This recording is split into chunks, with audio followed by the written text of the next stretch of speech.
ఇవాళ తెలంగాణ రాష్ట్రంలో అతి ముఖ్యమైనటువంటి ఒక అంశం మీద మాట్లాడడానికి మీడియా మిత్రులందరి ద్వారా తెలంగాణ ప్రజలకు, ముఖ్యంగా తెలంగాణ ఆడబిడ్డల కోసం ఈ యొక్క ప్రెస్ మీట్ని ఏర్పాటు చేయడం జరిగింది. ప్రధానంగా రాష్ట్ర ప్రభుత్వం, ఇప్పుడు ఏర్పడ్డటువంటి తెలంగాణ రాష్ట్ర ప్రభుత్వం ఈ నెల ఫిబ్రవరి 1వ తారీఖున ఒక మెమో తీసుకొని వచ్చింది. తెలంగాణ పబ్లిక్ సర్వీస్ కమిషన్ లోపల కొన్ని మార్పులు చేర్పులు చేయడానికి ఒక మెమో మొదలు తీసుకొని వచ్చింది. ఆ రోజు నుండి తెలంగాణలో ఉన్నటువంటి ఇంటలెక్చువల్స్, బుద్ధిజీవులు, మహిళల యొక్క అభ్యున్నతి కోరుకునేటటువంటి అనేక మంది మేము ఇది తప్పేమో, దీన్ని జీవోగా తీసుకురారేమో, ఈ అంశాన్ని సవరించుకుంటారేమో అని అనుకునే లోపలే 10వ తారీఖు నాడు, ఫిబ్రవరి 10వ తారీఖు నాడు ఒక జీవో తీసుకొని రావడం జరిగింది. ఈ జీవో యొక్క సారాంశం ఏంటంటే, ఈ జీవో నంబర్ 3 యొక్క సారాంశం, ఇప్పటి వరకు మన రాష్ట్రంలో మహిళలకు ఉద్యోగాలలో హారిజాంటల్ పద్ధతిలో రిజర్వేషన్ అమలవుతూ ఉన్నది. 2 రకాల రిజర్వేషన్లు ఉంటాయి. ఒకటి వర్టికల్ రిజర్వేషన్, అంటే వాటిని సోషల్ రిజర్వేషన్స్ అంటారు. అందులో ఎస్సీలకు, ఎస్టీలకు, బీసీలకు ఫిక్స్డ్గా కొన్ని నంబర్ ఆఫ్ జాబ్స్ ఇవ్వడం జరుగుతుంది. అదేవిధంగా ఇంకో కొన్ని రకాల రిజర్వేషన్స్ ఉంటాయి, వాటిని హారిజాంటల్ రిజర్వేషన్ అంటారు. ఆ హారిజాంటల్ రిజర్వేషన్ ఎట్లా ఉంటుంది అని అంటే, సమయాన్ని, సందర్భాన్ని బట్టి, అవసరాన్ని బట్టి ఇస్తారు. 33.3% మహిళలకు హారిజాంటల్ రిజర్వేషన్ ఇస్తున్నాము అని అంటే, అంతకుముందు 1996లో ఈ రిజర్వేషన్ల అంశం వచ్చినప్పుడు మహిళలకు హారిజాంటల్ రిజర్వేషన్ ఇస్తూనే వాటిని ఆల్మోస్ట్ వర్టికల్ రిజర్వేషన్తో ఈక్వల్గా చేయాలంటే రోస్టర్ పాయింట్ పెట్టాలనేటటువంటి ప్రతిపాదన తీసుకొని రోస్టర్ పాయింట్ ఇచ్చి మహిళలకు 100లో 33.3% ఉద్యోగాలు ఇవ్వాలనేటటువంటి నిబంధనలు 1996లో రావడం జరిగింది. ఈ దేశంలో దేశవ్యాప్తంగా ఉన్నటువంటి ఉద్యోగ అవకాశాలు మహిళలకు ఇవ్వడానికి 1996లో 2 జీవోలు వచ్చినాయి. ఒకటేమో 33.3% హారిజాంటల్ ఇవ్వాలి, రెండవది రోస్టర్ పాయింట్ ఇవ్వాలనేది. దాంతో అడ్వాంటేజ్ ఏమైందంటే, 100 ఉద్యోగాలు ఇస్తే 33% ఉద్యోగాలు గ్యారంటీగా మహిళలకు వస్తూనే ఇంకా ఎక్కువ ఉద్యోగాలు వచ్చేటటువంటి ఆస్కారం ఉండింది. ఇప్పుడు రాష్ట్ర ప్రభుత్వం కొత్తగా తీసుకొచ్చినటువంటి జీవోతో ఏంటంటే, హారిజాంటల్ రిజర్వేషన్ మహిళలకు ఇస్తూ రోస్టర్ పాయింట్ అనేటటువంటిది కంప్లీట్ గా రద్దు చేస్తున్నామంటూ జీవో ఇవ్వడం జరిగింది. ఈ రోస్టర్ పాయింట్ రద్దు చేయడం ద్వారా ఏం జరుగుతుందంటే, మినిమం 33 ఉద్యోగాలు ప్రతి 100 ఉద్యోగాల్లో మహిళలకు ఇవ్వాలనేటటువంటి నిబంధన ఏదైతే ఉందో, అది 33 రావచ్చు, 10 రావచ్చు, 15 రావచ్చు, 2 రావచ్చు. ఎటువంటి గ్యారంటీ మహిళలకు వచ్చే ఉద్యోగాల మీద ఉండదు. ఇది నేను చెప్తున్నటువంటి మాట కాదు, ఈ రాష్ట్రంలో ప్రతి ప్రధాన పత్రికలో కూడా కోడై కూస్తున్నటువంటి మాట. మరీ ముఖ్యంగా ఈ రోస్టర్ పాయింట్ మహిళలకు రద్దు చేయడం ద్వారా ప్రధానంగా ఎస్సీ, ఎస్టీ, బీసీ మహిళలకే తీవ్రంగా నష్టం జరిగేటటువంటి ఆస్కారం ఉంటుంది. ఇది హిందూ పత్రిక, వీళ్ళు క్లియర్గా చెప్తా ఉన్నారు. ఏమని? Removal of roster point criterion likely to affect women from under privilege sections. అంటే ఒక ఎస్సీ ఆడబిడ్డకు ఒక ఉద్యోగం రావాలంటే మినిమం 16 ఉద్యోగాలు ఉంటేనే ఎస్సీ ఉమెన్ కి ఒక ఉద్యోగం వచ్చేటటువంటి ఆస్కారం ఉంటుంది. అంటే జనరల్ గా డిపార్ట్మెంట్లలో మీరు చూసుకున్నప్పుడు నోటిఫికేషన్ వేసినప్పటికీ ఏం జరుగుతుంది అని అంటే, ఒక్కొక్క డిపార్ట్మెంట్లో 5 ఉద్యోగాలు, 7 ఉద్యోగాలు, 8 ఉద్యోగాలు ఇట్లా ఉంటాయి. మొత్తం 100, 1000, 2000 అని బయట చెప్పినప్పటికీ మళ్ళా డిపార్ట్మెంట్ల వారీగా సపరేట్ కోడ్స్ ఉంటాయి. డిపార్ట్మెంట్ల వారీగా వాళ్ళ రోస్టర్ పాయింట్ ప్రకారం నియామకాలు జరుగుతూ ఉంటాయి. అట్లా చూసుకున్నప్పుడు ఒక్కొక్క డిపార్ట్మెంట్లో అనేక రకమైనటువంటి ఇబ్బందులు మహిళలకు ఏర్పడి ఉద్యోగాలు కోల్పోయేటటువంటి ఆస్కారం ఉన్నది. ఇది సాక్షి పేపర్, మొత్తం కొలువలు పట్టిక తారుమారైందని చెప్పి వారు ఇచ్చినటువంటి ఆర్టికల్. ఇది ఇంకొక పేపర్, మహిళలు లేకపోతే పురుషులతో భర్తీ. అంటే రోస్టర్ తీసేయడం వల్ల ఏమవుతుందంటే, ఉమెన్కి ఇచ్చేటటువంటి జాబులో ఇదివరకు రోస్టర్ ఉన్నప్పుడు W1 మార్కింగ్ చేసేవాళ్ళు. ఇప్పుడు ఆ మార్కింగ్ లేకుండా ఉద్యోగాల కోసం నోటిఫికేషన్లు వేస్తారు. అంటే ఆ టైంకి, ఆ సందర్భానికి, ఆ మార్కులకు వచ్చినటువంటి మహిళలు ఉంటే వాళ్ళకి ఇస్తారు, లేకపోతే ఇమీడియట్ గా ఉన్నటువంటి మగవాళ్ళకి వచ్చేటటువంటి ఆస్కారం ఉంటుంది. అంటే ఏ స్పిరిట్ తో అయితే మనం రిజర్వేషన్ తెచ్చుకున్నామో, ఏ స్పిరిట్ తో అయితే మహిళా ఉద్యోగాల కోసం కొట్లాడినామో, మహిళా రిజర్వేషన్ల కోసం కొట్లాడినామో, ఆ స్పిరిట్ ని తుంగలో దొక్కేటటువంటి పని ఇవాళ తెలంగాణ ప్రభుత్వం చేయడం నిజంగా చాలా దారుణమైనటువంటి పరిస్థితి.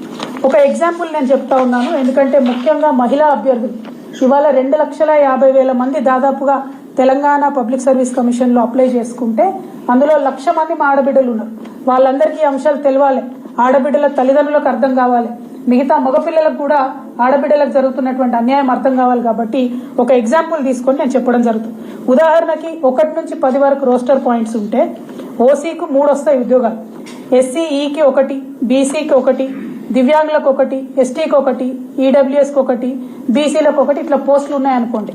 ఉంటే ఏం జరుగుతుంది, ఒక ఎస్సీ అమ్మాయికైనా ఒక బీసీసీలో ఉన్నటువంటి అమ్మాయికైనా బీసీఏలో ఉన్నటువంటి అమ్మాయికైనా ఉద్యోగాలు రావాలంటే ప్రతి డిపార్ట్మెంట్లో 16 లేక 20 పోస్టులు ఉంటే తప్పితే వాళ్ళకి న్యాయం జరిగేటటువంటి ఆస్కారం లేదు. కానీ ఓసీలకు రోస్టర్ పాయింట్ 3 ఉంది కాబట్టి ఖచ్చితంగా ఒక ఓసీ ఆడబిడ్డకైతే ఉద్యోగం వస్తుంది. మరి తీవ్ర నష్టం ఎస్సీ ఎస్టీ బీసీలకు జరుగుతున్న విషయం తెలంగాణ ప్రభుత్వం దృష్టికి నేను తీసుకొస్తా ఉన్నాను. అదేవిధంగా ఇంకొక ఎగ్జాంపుల్, ఇప్పుడు ఆల్రెడీ 2022లో కేసీఆర్ గారు వేసినటువంటి నోటిఫికేషన్లో ఆర్టీఏ జాబులు చూసుకుందాం ఒకసారి. గ్రూప్ 1 మల్టీజోన్ 1 కింద, గ్రూప్ 2 మల్టీజోన్ కింద 2 కలిపి 41 ఉద్యోగాలు ఉన్నాయి. ఇవాళ మల్టీజోన్ 1లో 19 పోస్టులు ఉన్నాయి. 33% రిజర్వేషన్ యాస్టీస్ గా ఇస్తే 6 ఉద్యోగాలు లేడీస్ కి రావాలి. కానీ మారినటువంటి నిబంధనతో 3 ఉద్యోగాలు మాత్రమే లేడీస్ కి వస్తా ఉన్నాయి. అదేవిధంగా మల్టీజోన్ 2 కింద 23 ఉద్యోగాలు ఉన్నాయి. మారినటువంటి నిబంధనలతో రోస్టర్ పాయింట్ తీసేయడంతో కేవలం 14% మాత్రమే మహిళలకు రిజర్వేషన్ వస్తా ఉంది. ఇట్లా ఒక్కొక్కటి ప్రతి డిపార్ట్మెంట్ పైన కూడా ఇది ప్రభావం పడుతుంది. అదేవిధంగా మరి మహిళల టైం లేకపోతే దానికి ఏం మెథడాలజీ ఫాలో కావాలి, దాని మీద ప్రభుత్వం ఏం చెప్తలేదు. దాంతో ఏం జరుగుతుంది, ప్రభుత్వం స్పష్టమైనటువంటి రూల్స్ ఇవ్వకపోతే ఆ సందర్భంలో అధికారులకు ఏమనిపిస్తే, ఆ డిపార్ట్మెంట్ అధికారులకు ఏమనిపిస్తే అది చేస్తారు తప్పితే మహిళా ఉద్యోగాలు అనేటటువంటి వాటికి మాత్రం భద్రత ఉండే పరిస్థితి లేదు అనేటటువంటి విషయాన్ని సుస్పష్టంగా మేము తెలియజేస్తా ఉన్నాం. ఇక్కడ ఇంకొక అంశం దయచేసి తెలంగాణ ఆడబిడ్డలందరూ గమనించాలి. ఇక్కడ రాష్ట్ర ప్రభుత్వం ఏం చెప్తుంది, ఇప్పుడు మనకు రాజస్థాన్ పబ్లిక్ సర్వీస్ కమిషన్ మీద రాజేష్ దరియా అనేటటువంటి వ్యక్తి సుప్రీంకోర్టు పోయింది కాబట్టి ఆ సుప్రీంకోర్టు ప్రకారం తెలంగాణ హైకోర్టు తీర్పిచ్చింది కాబట్టి మేము మార్చినామని చెప్తారు. కానీ ఈ తీర్పు అనేటటువంటిది నవంబర్ 2022లో వచ్చింది. కేసీఆర్ గారి ప్రభుత్వం ఏం చేసింది, ఇమీడియట్ గా జనవరి 2023లో హైకోర్టుకి వెళ్లి మేము దీన్ని ఒప్పుకోము, పాత విధానంలోనే మహిళల హక్కులు కాపాడే విధంగా రిజర్వేషన్ ఇస్తామని తెలంగాణ ప్రభుత్వం ఆనాడు చెప్పింది కేసీఆర్ గారి ప్రభుత్వం. ఇప్పుడు ఈ రేవంత్ రెడ్డి గారి ప్రభుత్వం రాగానే ఆగమేఘాల మీద ఆ కేసుని హైకోర్టులో వీళ్ళు విత్డ్రా చేసుకోవడం జరిగింది. ఎప్పుడు విత్డ్రా చేసుకున్నారు, మొన్ననే ఫిబ్రవరి 6వ తారీఖు నాడు, అంటే మేమో ఫిబ్రవరి 1 నాడు ఇచ్చిండ్రు, కేసు 6వ తారీఖు విత్డ్రా చేసుకున్నారు, 10వ తారీఖు నాడు జీవో ఇచ్చిండ్రు. ఇక్కడ రేవంత్ రెడ్డి గారి ప్రభుత్వాన్ని నేను 2-3 అంశాలు స్పష్టంగా ప్రశ్నిస్తా ఉన్నాను. మరి మీరు ఇచ్చినటువంటి జీవో ఇప్పటి నుండి మీరేసే నోటిఫికేషన్లకు వర్తిస్తుందా, లేకపోతే ఇదివరకే కేసీఆర్ గారి ప్రభుత్వంలో 60,000 పైచిలకు ఉద్యోగాలకు ఆల్రెడీ నోటిఫికేషన్లు అయి ఉన్నాయి, వాటన్నిటికీ కూడా వర్తిస్తుందా? మరి ఇప్పటిదాకా ప్రిపేర్ అవుతున్నటువంటి మహిళా క్యాండిడేట్లు 2 లక్షల ఉద్యోగాలు మీరు సంవత్సరానికి ఇస్తామంటే 33% లెక్క పెట్టుకున్న 66,000 ఉద్యోగాలు ఆడబిడ్డలకు రావాలి. మరి ఈ సంవత్సరంలో మీరు ఇచ్చినటువంటి కొత్త జీవో ప్రకారం 66,000 ఉద్యోగాలు ఆడబిడ్డలకు వస్తాయా రాదా, ఆ విషయంలో మీరు స్పష్టత ఇవ్వాల్సిందిగా నేను రేవంత్ రెడ్డి గారిని డిమాండ్ చేస్తా ఉన్నాను. అదేవిధంగా ఇవి మార్చేటప్పుడు కనీసం ఎవరితోనన్నా కన్సల్టేషన్ చేసిందా చేయలేదా? మన దగ్గర చాలా మంది మేధావులు ఉన్నారు, గంటా చక్రపాణి లాంటి మేధావులు ఉన్నారు. ఆయన మొదటి పబ్లిక్ సర్వీస్ కమిషన్ చైర్మన్ గా పనిచేసినటువంటి వ్యక్తి. మరి ఆయనను సంప్రదించిండ్రా, లేకపోతే తర్వాత పనిచేసిన వాళ్ళు ఉన్నారు వాళ్ళని సంప్రదించిండ్రా, కనీసం మహిళా అభ్యర్థులతో మాట్లాడిండ్రా, మహిళల హక్కుల కోసం పోరాటం చేసే వాళ్ళతో మాట్లాడిండ్రా అన్నది నేను ఇవాళ రేవంత్ రెడ్డి గారిని ప్రశ్నిస్తా ఉన్నాను. మీరు రాజకీయాలపై పెట్టినటువంటి శ్రద్ధ రోస్టర్ పాయింట్ పైన పెట్టి ఉంటే ఇవాళ తెలంగాణ ఆడబిడ్డలకు ఈ అన్యాయం జరిగేది కాదు. రేవంత్ రెడ్డి గారికి మేము రిక్వెస్ట్ చేస్తా ఉన్నాం, ఈ జీవోను మీరు తక్షణమే తీసేయండి, ఈ జీవోను మీరు వెనక్కి తీసుకోండి. ఎందుకంటే డిపార్ట్మెంట్ వైజ్ గా చూసినప్పుడు ఒక చిన్న గ్రూప్ 4లో ఎగ్జాంపుల్ చెప్తా ఉన్నా, 35 జాబుల్లో పాత రూల్ ప్రకారం 23 మంది ఆడబిడ్డలకు ఉద్యోగాలు రావాలి. కానీ కొత్త రూల్ ప్రకారం 9 మందికి కూడా వచ్చేటటువంటి పరిస్థితి లేదు. అంటే సగానికి పైచిలకు ఆడబిడ్డలకు అన్యాయం జరుగుతున్నటువంటి ఈ జీవోను మీరు తీసుకురావడాన్ని మేము తీవ్రంగా వ్యతిరేకిస్తూ మిమ్మల్ని రిక్వెస్ట్ చేస్తా ఉన్నాం, ప్రభుత్వాన్ని డిమాండ్ చేస్తా ఉన్నాం. దాంతో పాటు సోనియా గాంధీ గారికి కూడా నేను ఒక ఉత్తరం రాస్తా ఉన్నాను. సోనియా గాంధీ గారు ఇందిరమ్మ రాజ్యం తీసుకొస్తాం, ఆడపిల్లలకు న్యాయం చేస్తామని మీరిచ్చినటువంటి గ్యారంటీ మీద ఆనాడు చనిపోతున్నటువంటి బిడ్డల చావుల మీద రాజకీయం చేసి విద్యార్థులలో ఒక భయాందోళనకరమైనటువంటి వాతావరణం క్రియేట్ చేసి మీరు కొన్ని ఓట్లు తెచ్చుకున్నటువంటి విషయాన్ని ఇవాళ తెలంగాణ ప్రజానికానికి గుర్తు చేస్తూ సోనియా గాంధీ గారిని నేను రిక్వెస్ట్ చేస్తా ఉన్నాను, ఈ రాజస్థాన్ విషయంలో సుప్రీంకోర్టు ఇచ్చినటువంటి తీర్పు మరి దేశవ్యాప్తంగా కూడా మహిళల యొక్క హక్కులకు భంగం కలిగించే విధంగా ఉన్నది. అయినప్పటికీ కొన్ని రాష్ట్రాలు, బీహార్ ఒప్పుకోలే, సెపరేట్ జీవో ఇచ్చిరు, మేము పాత పద్ధతి ఫాలో అవుతామని చెప్పారు. కర్ణాటక ఒప్పుకోలే, సెపరేట్ జీవో ఇచ్చిరు, పాత పద్ధతి ఫాలో అవుతామని చెప్పారు. కానీ తెలంగాణ ప్రభుత్వానికి అంత ఆతృత ఎందుకు? కేసీఆర్ గారు వేసినటువంటి కోర్టు కేసుని వాపస్ తీసుకొని మరి కొత్త జీవో ఇచ్చి ఆడపిల్లల నోట్లో మట్టి కొడతా ఉన్నారు. ఒక్కసారి తెలంగాణ సమాజంలో కుటుంబాలను ఆలోచించాలి. మనం ఆడపిల్లలు చదివించడానికే వెనక ముందు అవుతున్నాం. కానీ ఏదో కొంత ఉద్యోగాలు వస్తాయి, గ్యారంటీ ఉందని చదివిస్తా ఉన్నాం. ఇవాళ ఆడపిల్లలకు వచ్చే ఉద్యోగాలకు గ్యారంటీ లేవంటే కనీసం వాళ్ళ చదువులు కొనసాగే పరిస్థితి ఉంటుందా? ఒక్కసారి ఆలోచన చేయాలి. కుటుంబాలు, అన్నదమ్ములు, అక్క చెల్లెలు అందరం కలిసి ఆడబిడ్డల కోసం, ప్రత్యేక హక్కుల కోసం కొట్లాడేటటువంటి సందర్భంలో ఉన్న హక్కులను కాలరాస్తున్నటువంటి ప్రభుత్వాన్ని దయచేసి నిలదీయవలసిందిగా నేను ఆడపిల్లల్ని, ముఖ్యంగా కుటుంబ సభ్యుల్ని, ఎందుకంటే మా హక్కుల కోసం మా అన్నదమ్ములే కొట్లాడాలి.